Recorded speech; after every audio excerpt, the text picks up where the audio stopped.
Assalamualaikum warahmatullahi wabarakatuh. Waalaikumsalam warahmatullahi wabarakatuh. Selamat pagi. Pagi, Bu. Sudah siap ya belajar untuk Jung hari pagi ini? Bahasa Indonesia sudah siap? Siap, Bu. Alat tulisnya siapa tahu kan nanti ada sesi tanya jawab, nanti nggak bisa jawab kalian. Saya minta kalian tulis soal. Sudah siap ya?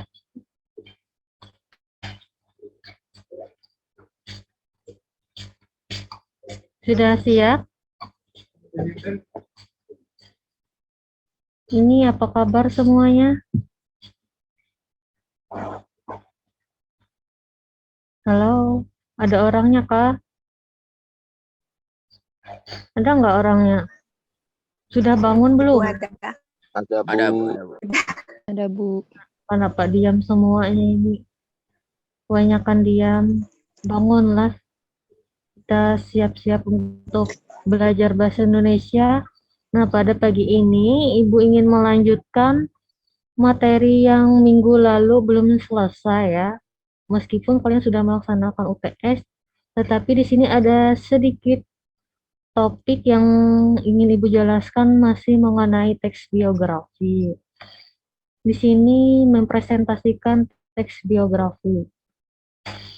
Nah, pada saat kalian menuliskan teks biografi, masih ingat nggak teks biografi itu teks yang menjelaskan tentang apa?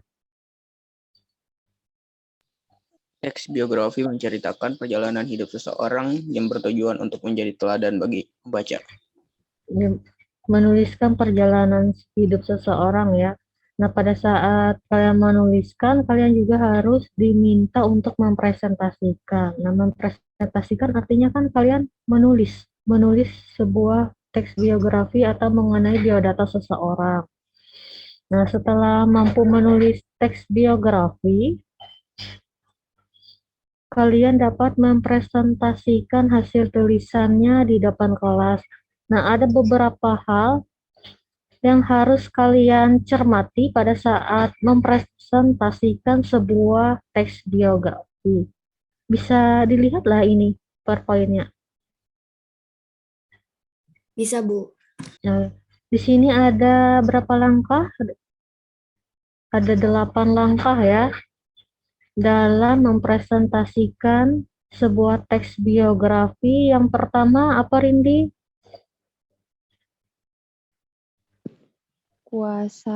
Kuasai dan pahami materi dengan baik.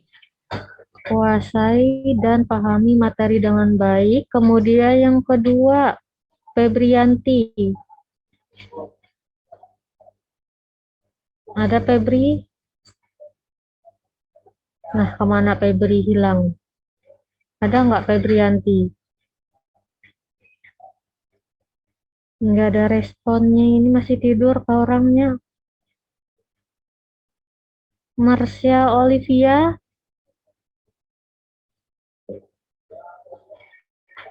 Ada nggak orang yang Marsha Olivia? Kenapa ini ya? Ada namanya orang yang nggak ada nih kalau dipanggil nih. Majnya kayak masih tidur kah?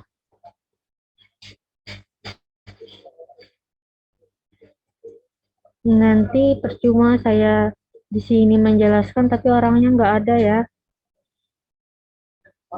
Ahmad Randy ada? Ada, Bu. Beberapa hal yang perlu dicermati. Langkah kedua apa? Buat media pendukung presentasi yang menarik. Buat media pendukung presentasi yang menarik. Nah, buat media itu artinya kalian harus bisa membuat misalkan sebuah PowerPoint dengan menarik ya. Bagaimana sih supaya pembaca atau peminat bisa tertarik dengan hasil presentasi atau PowerPoint kalian? Kalian bisa menampilkan gambar-gambar biasanya ya. Hal-hal yang ibaratnya yang terbaru bisa kalian buat di dalam sebuah PowerPoint. Artinya kalian bisa merasa tertarik setelah membuat sebuah PowerPoint.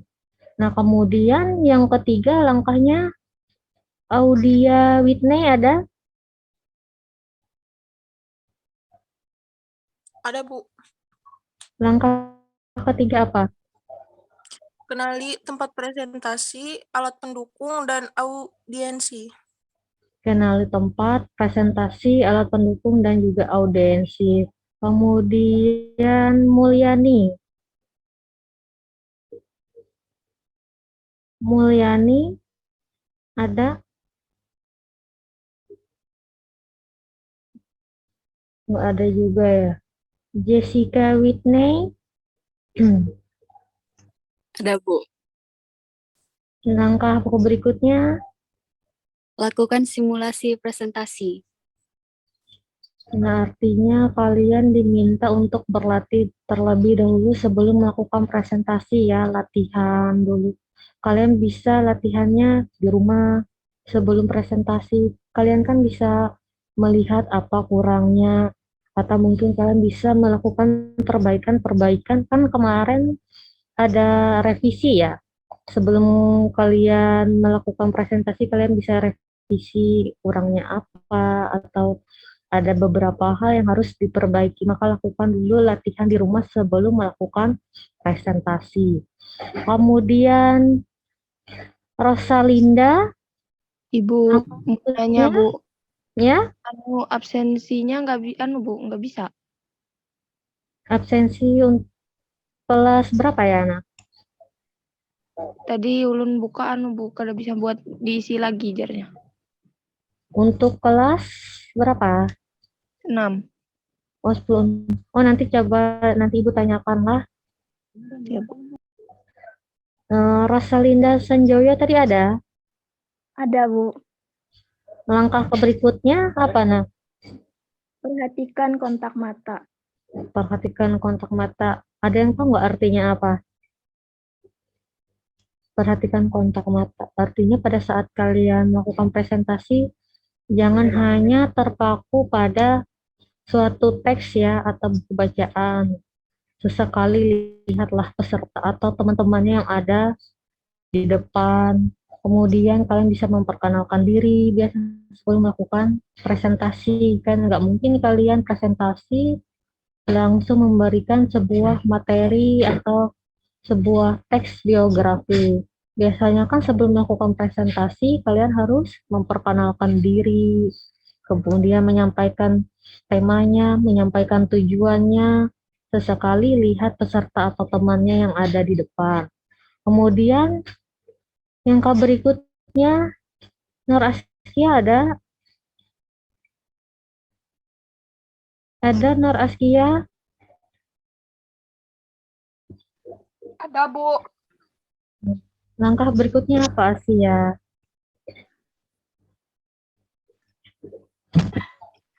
Gerak tubuh dan ekspresi. Perhatikan gerak tubuh dan ekspresi. Harus sesuai ya pada saat kalian menyampaikan sebuah teks, apalagi mengenai teks biografi. Dan yang berikutnya Abujar. Abujar ada nggak?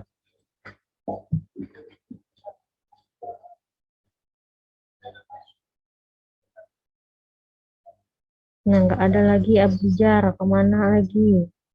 Ini hanya ada beberapa orang saya lihat yang hanya mengikuti Zoom ya. Ada namanya tapi orangnya kebanyakan nggak ada respon.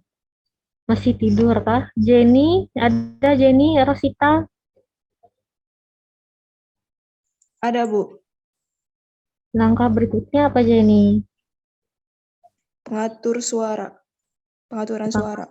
Suara ya. Nah, pada saat kalian menyampaikan presentasi, jangan lupa suaranya harus jelas, intonasinya juga naik turunnya. Jangan pada saat presentasi kalian suaranya nggak jelas, nanti pembaca ataupun pendengar nggak ngerti apa yang disampaikan oleh peserta. Jadi suara itu juga sangat penting pada saat kalian menyampaikan sebuah hasil presentasi kalian. Dan yang terakhir, Alik Perdana ada? Ada, Bu.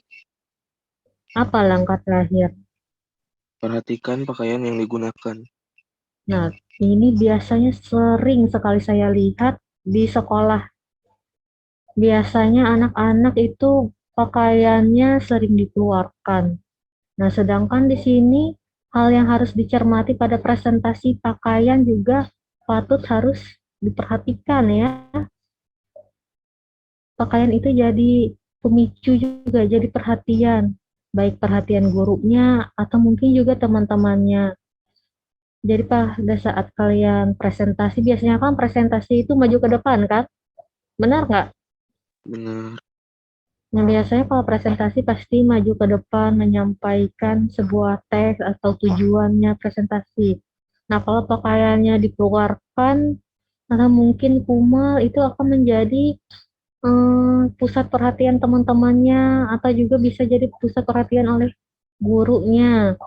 Apalagi contohnya kemarin mungkin kalian nggak ada ya pada saat kakak tingkat kalian ujian praktek khususnya mata pelajaran bahasa Indonesia. Nah, itu saya lihat ada beberapa anak yang bajunya dikeluarkan.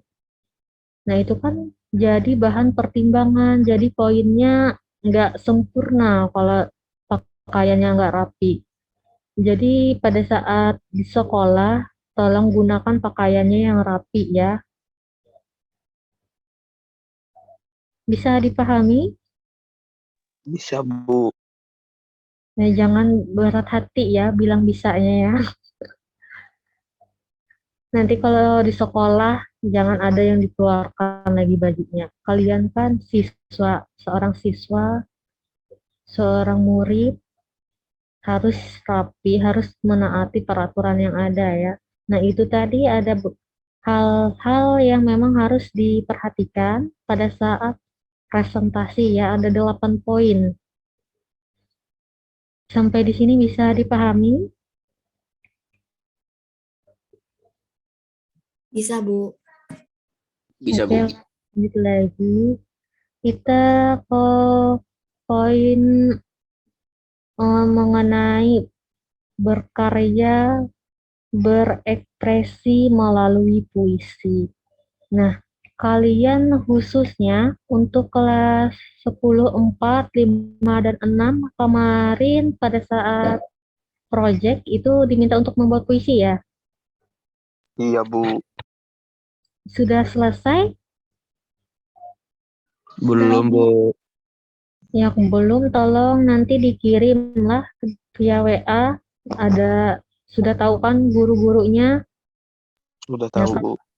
ini mengenai puisi. Nah, kita lihat di sini. Nah, di sini ada sedikit pertanyaan. Kalian sebelumnya sudah pernah membuat puisi nggak? Sebelumnya mungkin waktu SMP kah? Pernah nggak diminta untuk membuat sebuah puisi? Belum pernah sih, Bu. Belum pernah ya? Apa yang pernah kalian buat? Atau mungkin kalau cerpen pernah nggak?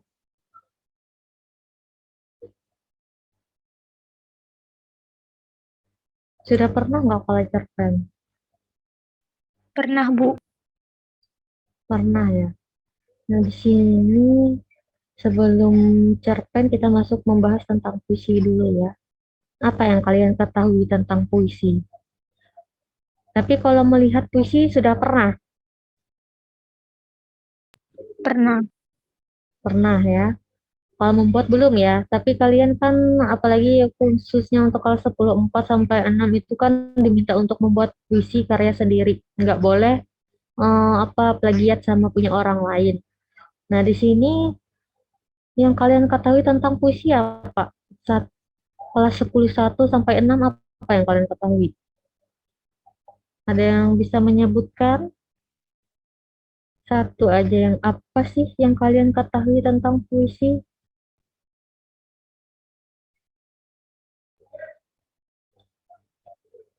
Ada yang tahu nggak?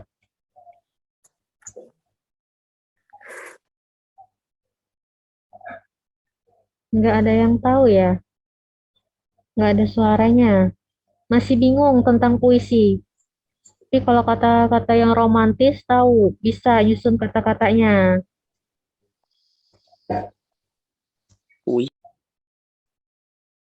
Apalagi kalau mengerti kata-kata puitis bisa. Kalau puisi nggak bisa gitu ya.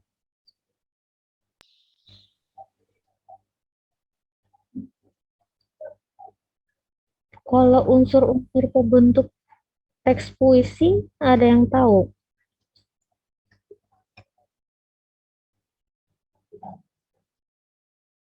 Nggak ada yang tahu juga ya? Semuanya nggak ada yang tahu ya? Kita baca aja dulu ya. Di sini. Nah, coba Ahmad Randy bisa dibacakan dulu teksnya, teman yang lainnya ikut disimaklah. Teks yang mana, Bu? Yang ini. Ada nggak? Delay masih, Bu. Delay. Belum ada, Bu. Belum kah? Nendang. Lelet kah jaringannya? Masih belum lah. Masih belum, Bu. Yang lainnya? Sama, Bu. Screen-nya masih yang awal, Bu. Dia masih yang beberapa hari. Imelda adalah.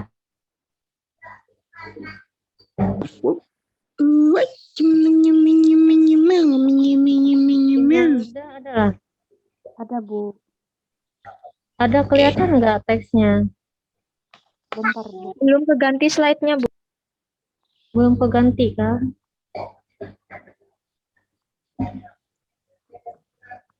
Bentarlah. Pak, ganti jar slide-nya. Mana mau ganti slide-nya, Pak? Belum terganti jar slide-nya. Oh,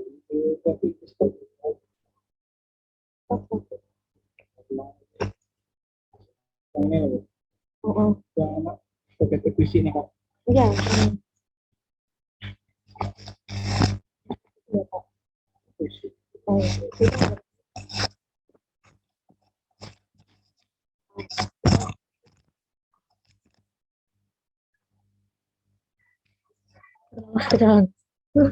Sudah kelihatan slide-nya? Sudah, Bu. Sudah, Bu. Yang bisa dibaca dulu puisi. Tadi saya minta siapa ya? Ahmad Randy. Ada? Ada, Teman Bu. yang lainnya tolong disimak dulu lah. Puisi merupakan salah satu karya sastra selain prosa dan drama. Sebagai sebuah karya sastra, puisi digunakan untuk mengungkapkan pikiran, gagasan, dan perasaannya dalam bentuk kata-kata yang indah. Cenderung bersifat kiasan, disampaikan dengan teknik figuratif untuk menciptakan suasana yang mampu menggugah imajinasi, perasaan, dan keindahan bagi pembacanya. Ya, terima kasih. Nah, itu tadi teman yang lain sudah menyimak bahwa puisi merupakan sebuah karya sastra. Nah, karya sastra itu kan banyak. Ada berupa puisi, ada berupa cerpen, ada berupa gurindam, kemudian juga berupa drama, macam-macam ya yang namanya karya sastra. Nah, di sini dalam sebuah karya sastra, terutama untuk puisi, puisi ini biasanya identik dengan kata-kata yang bersifat kiasan, artinya bisa melebih-lebihkan. Tahu kan kata-kata yang melebih-lebihkan, contohnya hiperbola. Karena biasanya di dalam sebuah puisi, seorang penyair itu menyampaikan maksud atau tujuannya itu dengan menggunakan kata-kata yang bermakna kias. Artinya tidak dengan bahasa yang sebenarnya, tetapi dengan makna kiasan. Makanya kalian harus bisa memahami kata-kata kiasan, apalagi bahasa Indonesia. Karena biasanya pemilihan kata-kata kiasnya itu berupa imajinatif. Kalian harus bisa berpikir secara logis. Nah, kemudian juga di dalam sebuah puisi, kalian bisa menciptakan suasana perasaan kalian, misalnya lagi senang, atau mungkin lagi sedih. Yang namanya perasaan itu kan berbagai macam-macam ya, suasana perasaan, ada yang senang, sedih, atau mungkin ada yang sedang rindu, itu kan bisa kalian buat di dalam sebuah karya sastra, terutama sastra puisi. Pernah nggak kalian membuat sebuah karya sastra puisi? Pernah? Ya, pernah atau enggak membuat sebuah karya sastra puisi?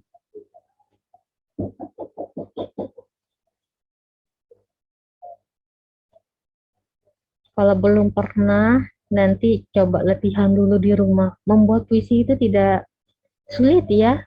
Kalian bisa mengambil kata-kata yang mudah dipahami dulu. Kalian susun dulu. Nanti akhirnya akan menjadi satu baris dan kemudian menjadi beberapa bait untuk puisi. Kemudian berikutnya, nah, dalam puisi, kata-kata sedemikian rupa dipilih secara selektif. Pemilihan kata atau diksi juga harus mempertimbangkan irama, rima, larik, bait, tipografi, atau bentuk puisi. Oleh karena itulah unsur bahasa dalam puisi dianggap lebih padat, singkat dibandingkan dengan karya sastra lainnya. Karena yang saya ketahui bahwa puisi itu kan merupakan karya sastra yang mana bahasanya itu dipersingkat, dipadatkan dengan diberi irama dan bunyi. Biasanya irama dan bunyi itu kan ada yang bentuknya berpola ABAB, ada yang berpola AA dan BB. Itu sudah pernah kalian dengar kan? Seperti itu polanya? Pernah nggak dengar pola seperti itu? Puisi. Ada rima sejajar, ada pola rima kembar berpola. Itu kan sudah pernah dipelajari waktu SMP. Kalau untuk SMA kan mungkin kalian hanya untuk mengulang atau mengingat kembali pelajaran yang sudah dipelajari. Nah, kemudian ini sosok tokoh yang bernama siapa? Bernama siapa ini? Khairil Anwar ya. Nah, kemudian di sini nanti ada sedikit pengimajinasi untuk pembuatan puisi. Nanti tolonglah latihan di rumah untuk membuat sebuah puisi. Kemudian kita lihat ini dulu.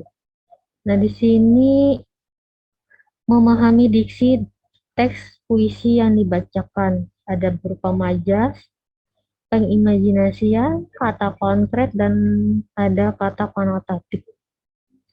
Kita lihat ke bagian majas. Nah, majas coba dibaca dulu, Pranaldi.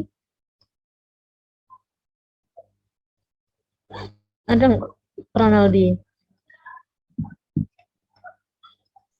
Ada, Bu. Bisa dibacakan dulu, Nak, pengertian dari majas?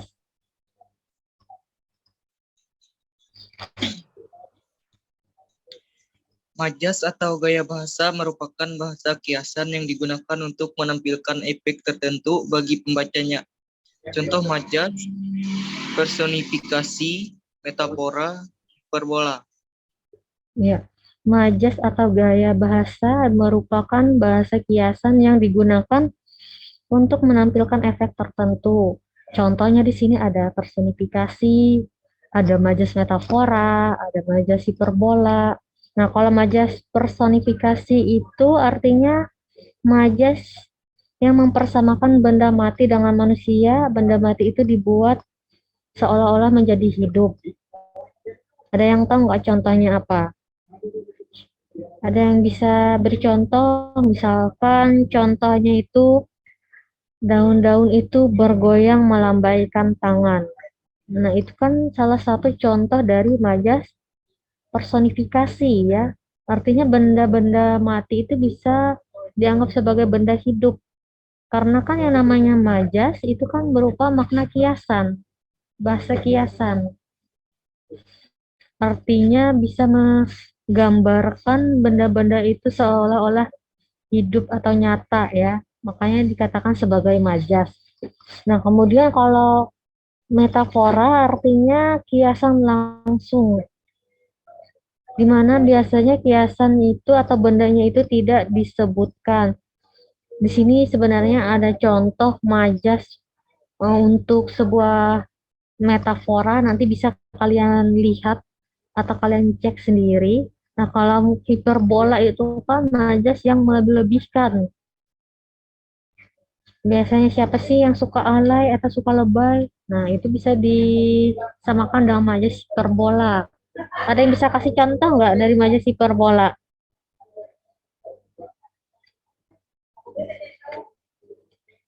Ada yang bisa kasih contoh dari majas hiperbola? Untuk contoh majas hiperbola yaitu suaranya begitu menggelegar saat membacakan pidato. Ya, kata yang memberikan majas hiperbola pada kata apa? Ada kata menggelegar. Ya, pada kata menggelegar itu. Karena itu kan artinya melebih-lebihkan kan, berlebihan sifatnya. Karena menggelegar pada saat, padahal kan dia hanya membacakan sebuah pidato. Nah, itu tadi majas ya, mengenai majas. Artinya majas itu majas berupa kiasan, menampilkan efek tertentu kepada pembacanya. Nah, kemudian setelah ada majas, yang berikutnya ada pengimajinasian atau citraan. Bisa dibacakan dulu Sylvia Christine. Ada Sylvia Christine? Ada, Bu. Bisa dibacakan dulu, teman yang lainnya tolong ikut disimak, Naklah. Merupakan kata atau susunan kata yang dapat menimbulkan efek kehayalan atau imajinasi pada diri pembacanya. Pembaca seolah-olah ikut merasakan, mendengar, melihat, meraba, dan mengacap sesuatu yang diunggap dalam puisi. Ya, terima kasih. Pengimajinasian atau disebut sebagai citraan. Nah, di sini artinya susunan katanya itu dapat menimbulkan efek khayalan, kemudian juga imajinasi pada dirinya sendiri, kemudian juga di mana pembaca itu seolah-olah merasakan, mendengarkan, melihat, atau mungkin juga dia dapat merasakan sesuatu yang dibacakan oleh temannya. Artinya kan kalian harus bisa menghayati sebuah puisi. Karena kan apalagi kalau biasanya kalau lagi lagu sedih, sendu, kalian mungkin bisa merasakannya sesuai dengan apa yang kalian rasakan. Kalau lagi sedih, mungkin kalian akan mendengarkan musik yang sedih-sedih ya. Benar nggak? Kira-kira. Atau mungkin kalau dengar lagu yang sedih, kalian bisa sedih, jadi haru. Pernah nggak seperti itu? Pernah. Pernah ya? Atau mungkin lagi rindu seseorang, kalian mendengarkan musik jadi sedih, jadi ingat kenangan bersamanya. Iya nggak? Ada yang pernah ngalamin seperti itu atau belum pernah mengalaminya? Pernah, Bu. Pernah ya. Karena kan kalian itu butuh penghayatan. Artinya kalian bisa merasakan sesuatu itu pada saat kalian mulai menghayati atau membacakan sebuah teks terutama pada puisi. Nah, kemudian di sini ada kata konkret. Kata konkret, oh, Ibu minta siapa ya bacanya? 10, berapa ya tadi? Abu Jal Al-Ghifari ada? Ada nggak Abu Jar? Nah, nggak ada lagi Abu Jar nih. Kemana Abu Jar nih? Hilang lagi.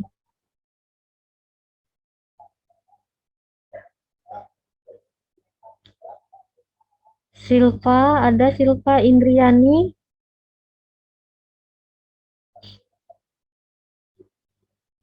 Silva Indriani ada? Nah, ini hilang juga kah? Ada nggak Silva?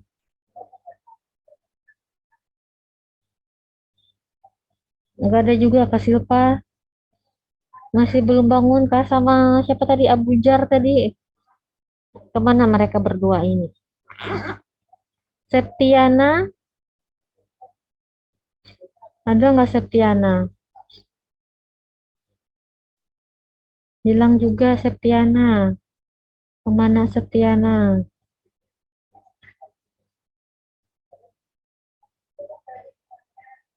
Luri, ada luri?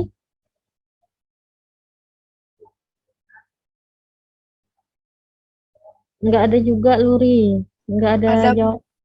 Oh, ada. Coba dibaca dulu nah kata konkret ini apa? Kata konkret. Kata yang rujukannya lebih mudah ditangkap oleh indera.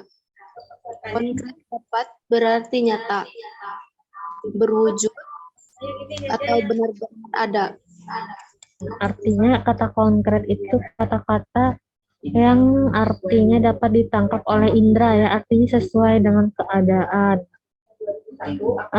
Polanya berbeda halnya dengan majas. Kalau majas itu tadi kan makna kiasan. Kalau konkret ini ya kata-katanya bisa ditangkap oleh indera, artinya nyata ya, benar-benar ada sesuai dengan apa yang dirasakan oleh seorang penyair. Artinya itu kata-kata yang konkret.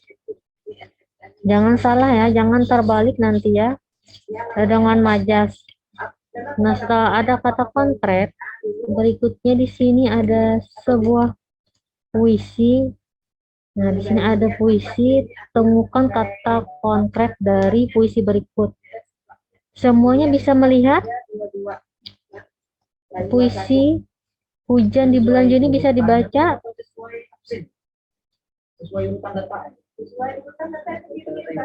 Kelihatan nggak?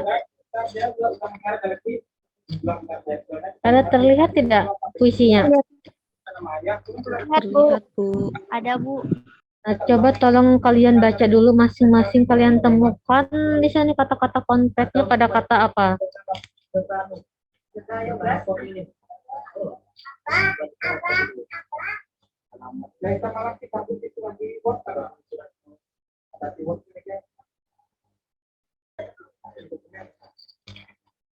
Yang ditangkap oleh panca indera kan tadi. Pada bait pertama ada nggak di situ ditemukan kata-kata konkret pada bait pertama?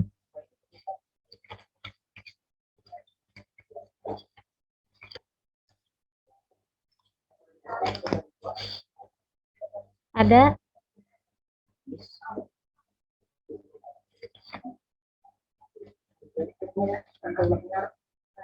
Ganti tahunnya lah.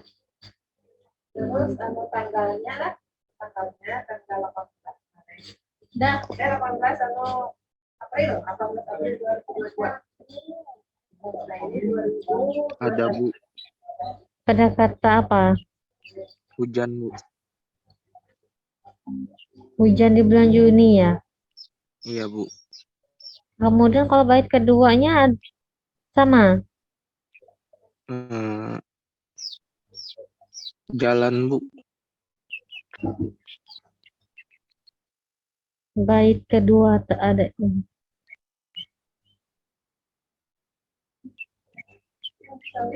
Ayo, pada bait kedua. Tadi kan kata konkret tadi kan merupakan kata-kata yang ditangkap oleh indera, artinya yang berarti nyata ya, berwujud. Berwujud.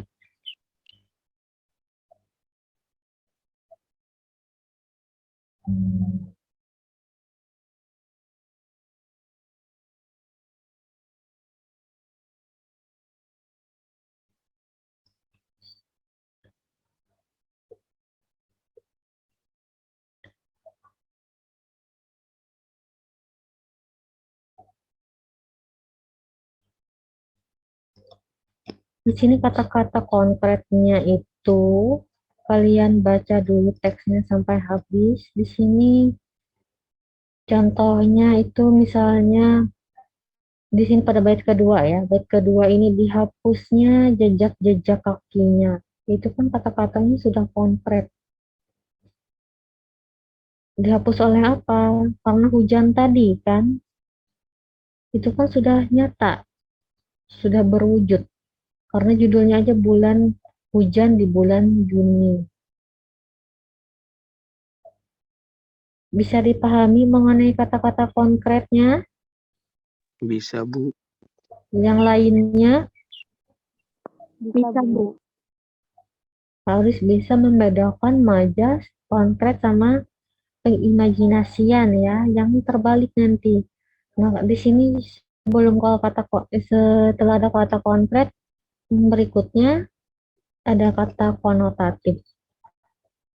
Nah, kata konotatif ini bisa dibacakan dulu oleh Madaniansah, ada? Ada nggak Madaniansah?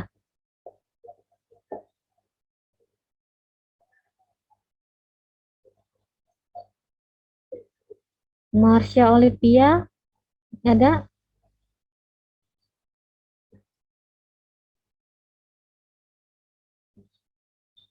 Ini cuma ada berapa orang aja ya yang saya lihat benar-benar ikut menyimak, yang lainnya cuman hanya ada namanya saja. Pionita ada?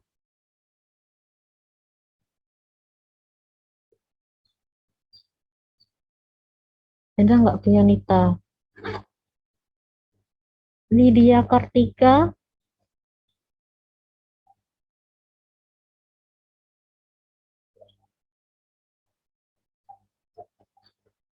Hairunisa ada? Ada, Bu. Coba dibacakan dulu kata konotatif. Kata konotatif merupakan kata-kata yang berasosiasi. Asosiasi merupakan keterkaitan makna kata dengan hal lain di luar bahasa. Dalam hal ini, makna konotatif timbul sebagai akibat asosiasi perasaan pembaca terhadap kata yang dibaca, diucapkan, atau didengar.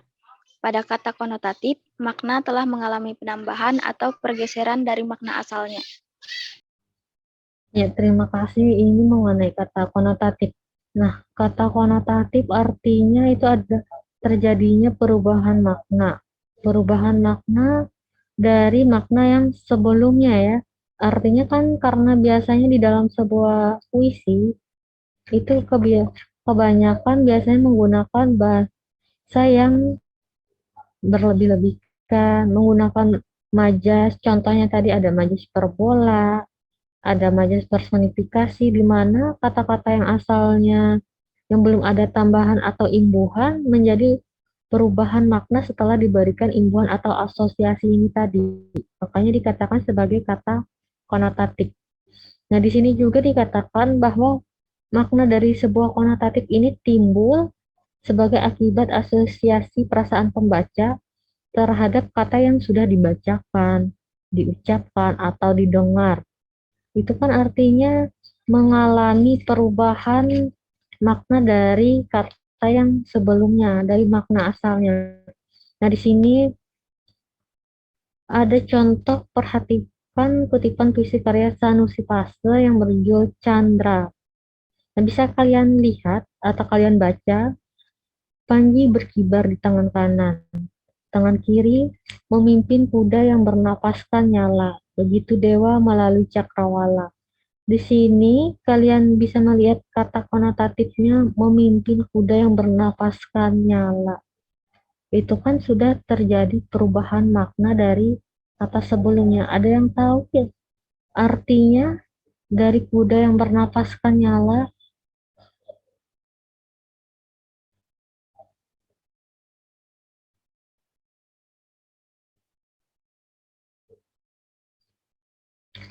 Ada yang tahu apa sih maksudnya memimpin kuda yang bernapaskan nyala?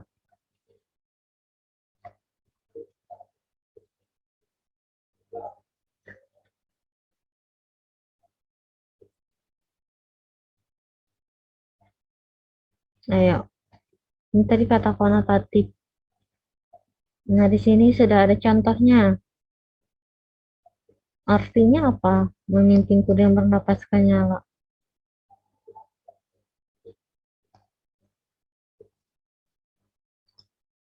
Lydia Kartika, Rindiani,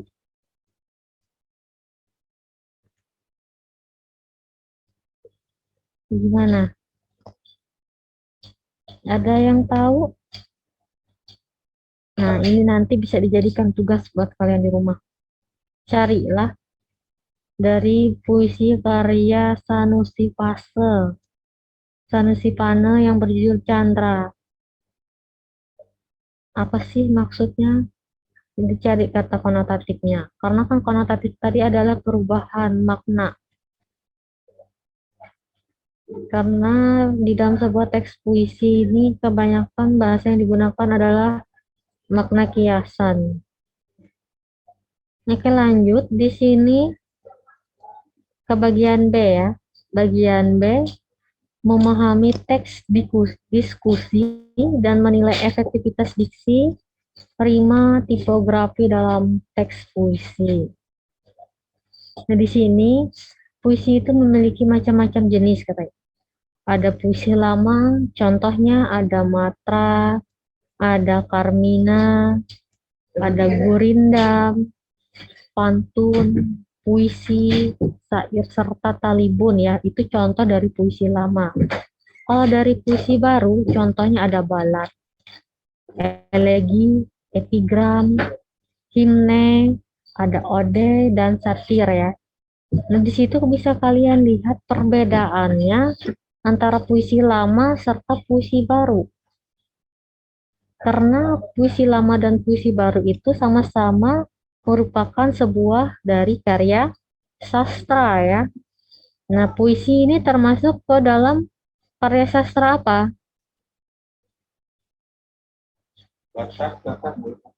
Termasuk karya sastra apa? Lama atau baru?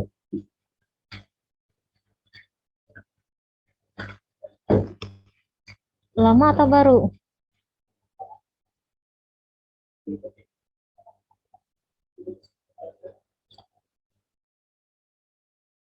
Ayo, mana lainnya?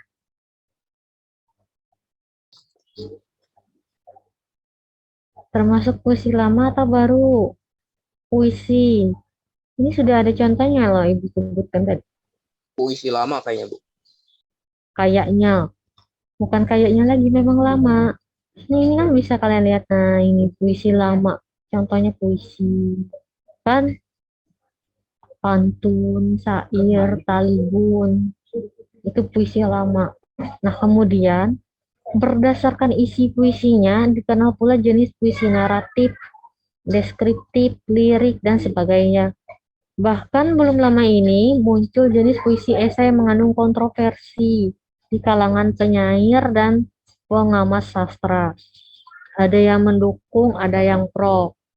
Adanya puisi esai tetapi tidak sedikit pula yang menentang atau kontra ya, artinya ada yang setuju dan ada yang tidak mengenai puisi esai yang mengandung kontroversi. Artinya kan ada yang mendukung, ada yang tidak ya. Nah, di sini ada sebuah teks diskusi, nanti mungkin akan di-share oleh Ibu langsung materinya. Kita langsung ke sini sebentar. Nah, ada diksi. Diksi di sini artinya adalah sebuah pilihan kata yang tepat dan selaras untuk mengungkapkan gagasan sehingga diperoleh efek tertentu. Nah, diksi di sini ada beberapa pengertiannya dari beberapa kata ya. Ini mungkin bisa kalian cari nanti dalam Kamus Besar Bahasa Indonesia.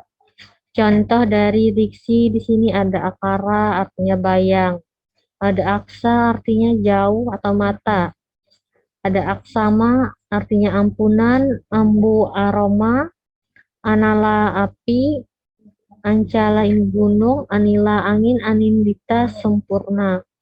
Nanti kalau kata-kata yang lainnya bisa kalian cek langsung di Kamus Besar Bahasa Indonesia. Ada nggak di rumahnya Kamus Besar Bahasa Indonesia?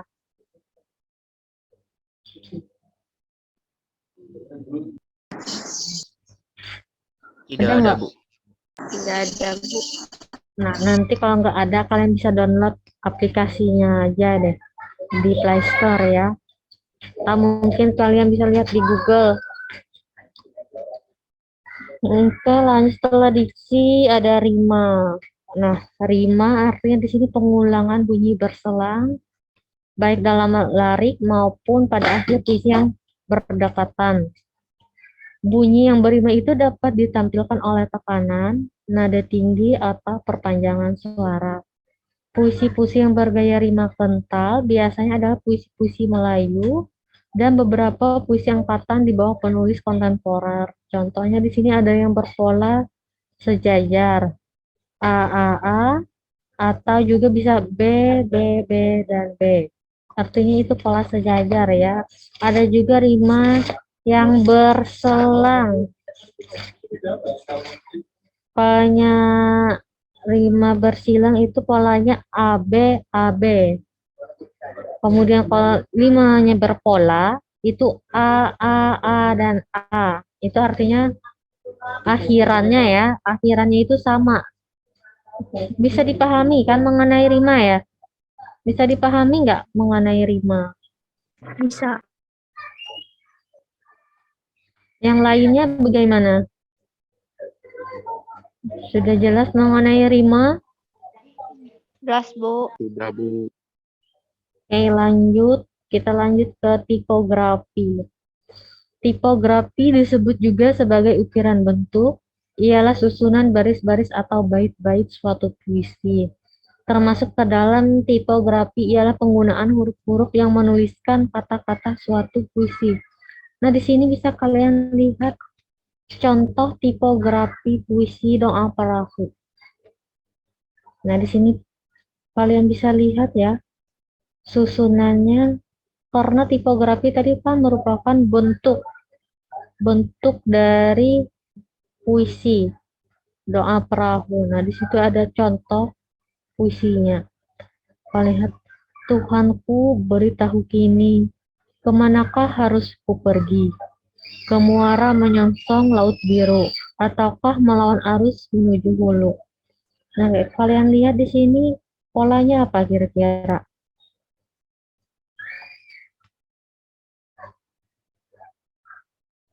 Berpola bersilang atau sejajar?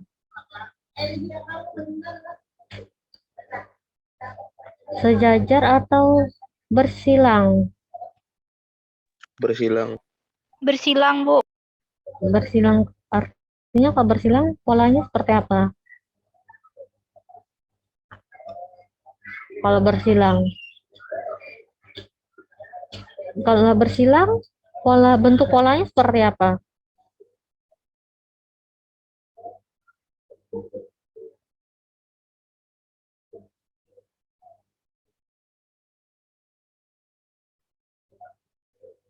Tadi katanya bersilang. Kalau bersilang gimana?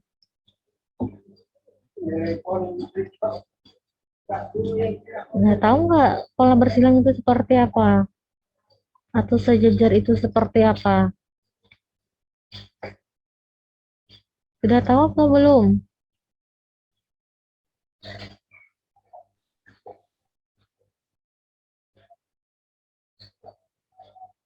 Mengenai rima tadi katanya sudah jelas. Nah, kalau ini katanya tadi bersilang. Kalau bersilang artinya polanya berbentuk pola AB-AB ya. Kalau yang sejajar itu polanya nah seperti ini.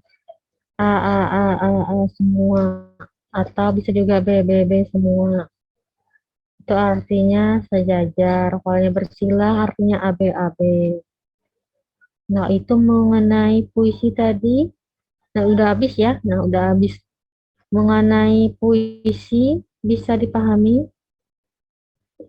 Bisa, Bu. Berkarya, berekspresi melalui puisi. Bisa, tapi saat ditanya nanti bingung lagi. Ibu, Ya, untuk pola yang puisi tadi kan yang bersilang kan AB-AB. Nah, di contoh puisi yang lihat tadi tuh polanya AA-BB. Berarti tetap termasuk bersilang lah, Bu. kalau AABB itu artinya rima kembar berpola. Yang di puisi Ibu tadi tuh ujungnya yang Tuhanku beritahu kini tuh terus sama dengan yang bawahnya, Bu. Berarti AABB lah tuh, Bu. Nah, Tuhanku beritahu kini, manakah harus ku pergi? Ke muara menyongsong laut biru, kemanakah melawan arus menuju hulu? Nah, kalau ini Tuhanku beritahu kini ya, ini sudah sama dengan yang ini ya, bait kedua ya.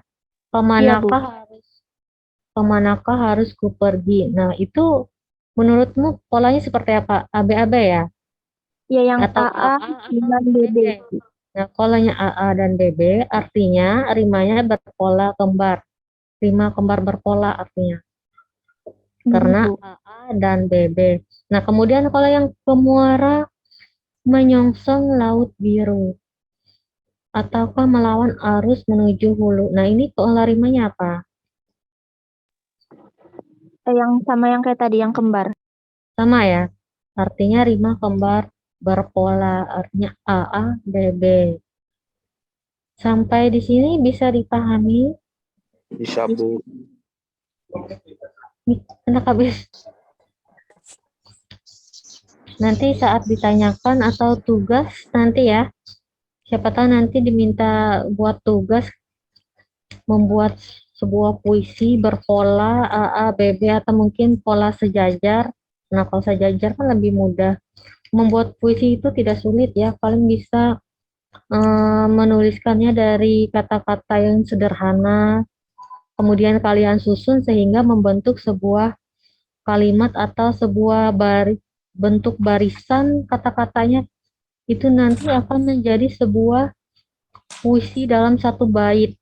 Berlatih di rumah untuk membuat sebuah karya sastra puisi. Bisa nggak berlatih dulu di rumah sedikit-sedikit kalian membuat sebuah puisi ya? Bisa? Bisa nggak? Nggak bisa ya membuat puisi?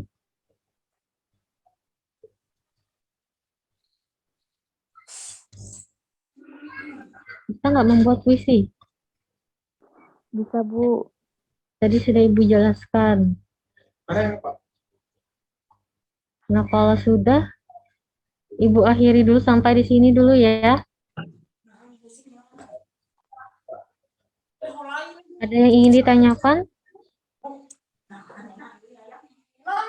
Tidak ada. Tidak ada. Kalau tidak ada, Ibu akhiri dulu sampai di sini. Cukup sekian. Terima kasih. Wassalamualaikum warahmatullahi wabarakatuh.